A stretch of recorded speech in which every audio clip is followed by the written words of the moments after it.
যখন এলাম আসার পর থেকেই খুব সুন্দর সুন্দর মায়েদের কণ্ঠে সঙ্গীত শুনছিলাম, বসে বসে ভালো লাগছিল।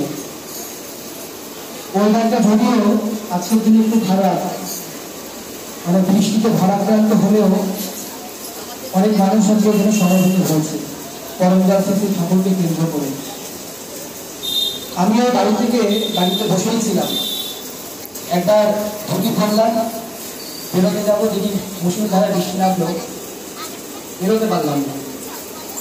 যাই হোক, পরবর্তীতে চেষ্টা করলাম একটু বৃষ্টি যদি কমে যেভাবেই হোক পৌঁছে যাবো। কারণ পান্নাদারও কয়েকদিন আগে আমাকে ফোন করে বলেন যে এরকম আমাদের মন্দিরে পরম পূজ্যবাচী আচার্যদের জন্মদিবস পালন করা হবে, তুমি এসো। আমি আর চেষ্টা করবো যাওয়া। এই বৃষ্টিকে উপেক্ষা করেও প্রচুর মানুষ আজকে আমরা সমবেত হয়েছি। আজকে যার উদ্দেশ্যে এই সৎসঙ্গ, আজকে যাকে কেন্দ্র করে এত আনন্দ, আজকে যাকে কেন্দ্র করে আজকে এত মানুষ, এত কিছু আয়োজন, আজকে না আসলে হয়তো আপনাদেরকে বঞ্চিত হতো।